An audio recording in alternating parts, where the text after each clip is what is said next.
Good morning, afternoon or evening everyone. My name is ShockWavee and today we're going to be diving into how to actually become more aware as a Splatoon 2 player. I had a couple of questions on a few of my previous videos about how I understand where the players are coming from, knowing where I should be positioning, all that kind of stuff. So today we're going to be looking into that. As always, we have timestamps in the description to give you guys, like I normally do 5 certain things to improve on, work on. Obviously this isn't going to help you become a god straight away and be super aware of where everyone is. It's going to take some time, some practice, go watch other people as always. If you have any questions about this video or any of my other videos, you got suggestions, anything like that for new videos, join my Discord, link in the description below as always. And I also stream on my Twitch channel every Tuesday, Thursday and Sunday. So yeah, without further ado, let's dive straight into this.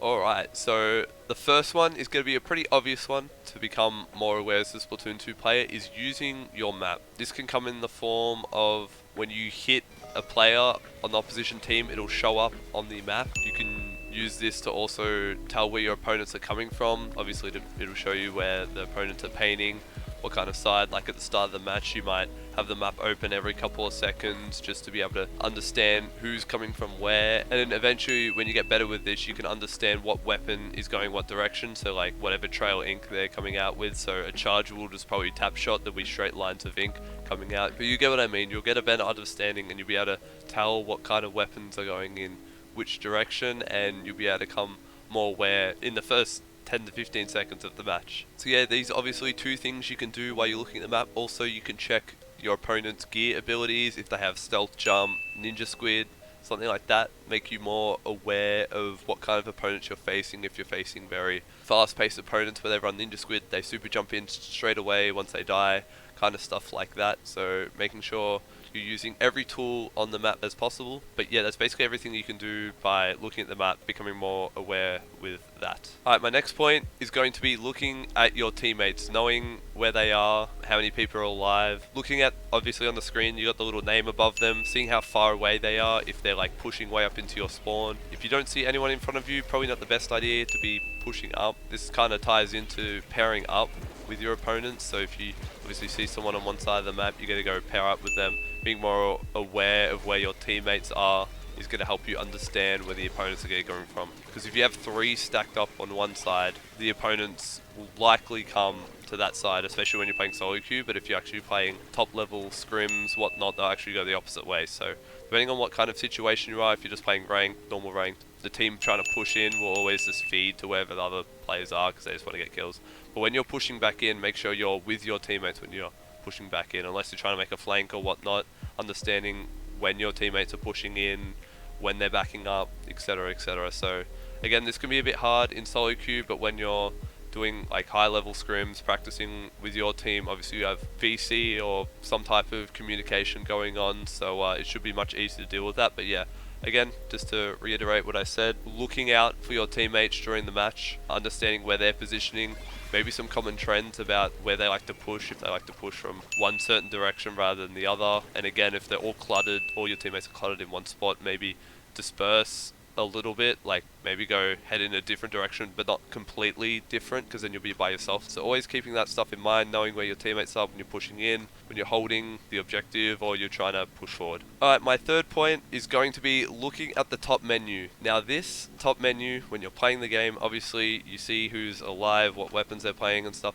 This is going to be the most valuable information to you as a Splatoon 2 player throughout the game. Again, this top menu shows you who's playing what weapon, who's alive, who has special, your own special. I mean, that's pretty much it, but that's all the information the game is giving you. The only other bit of information you get throughout the game is spamming this way, booyah, and looking at the map. Like this top menu basically hand gives you everything and tells you basically who's in control of the game. Again, it'll come up like with a little danger symbol. So make sure you use this to your advantage. Like if you have the objective, for example, and then for some reason 2 of your players are dead, it's very likely that this is indicating that the other team is going to be capturing the objective in the next few seconds. Or if they have specials ready and it's a 4v4, they have 3 or 4 specials ready, it's indicating that your team should be ready for all 4 specials to be put up at some point, and they will be capturing the objective in absolutely no time. So again, always looking at what kind of specials your opponent has in case, because they could be running, who knows, the quad bomb rush. If it's not zones, it won't be that useful, but you know what I mean. Like, understanding what specials are coming at you, at your team, or what specials you have to push back into the objective if you're being locked out.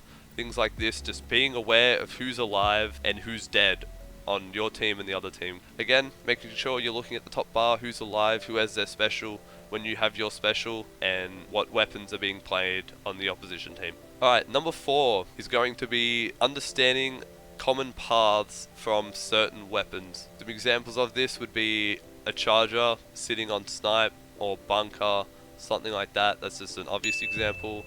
Shooters liking to flank, maybe just funneling through mid as fast as they can. Support players kind of playing a bit slower, maybe pairing up with the front line. So understanding what your opposition's roles are and adapting to that. So just say you're playing a backline weapon and you're versing like quad frontline, quad midline, something like that. You can basically just sit wherever you want. You sit on snipe and you just stand there and aim.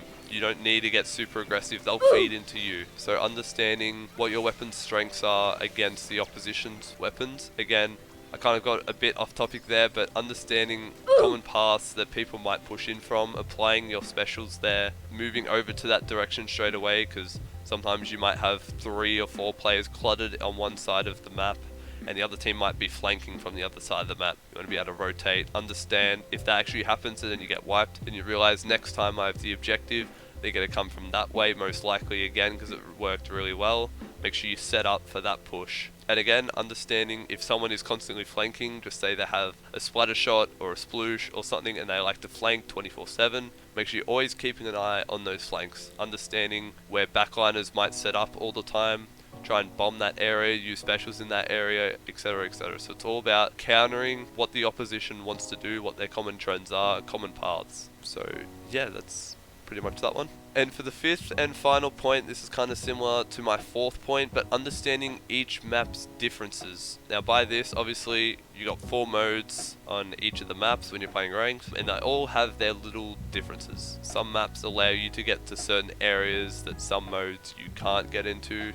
I'll give an example of anchovy games. When you're coming from your spawn, when you drop into mid on the far right, sometimes you can get up into kind of like that window area. I think it's only Clan Blitz you can get there. Another example would be Inkball Art Academy. There's a little step to get onto their plat instead of using like the wall or flanking all the way around left side. That's for tower control and Clan Blitz. I'm pretty sure just those 2. So understanding these differences, where you can push up, and this really comes into effect when you're just trying to understand the maps, and then you can understand where the opposition might flank, they might push up from, keeping your distance, that kind of stuff. So yeah, that's pretty much going to cover everything into how to become more aware as a Splatoon 2 player. Of course, if you have any questions about any of the points I brought up, feel free to talk in my Discord server, link in the description below, or obviously in the comments. As always, the video is right here. If you like the video, thumbs up, subscribe, all that good stuff, and support would be greatly appreciated.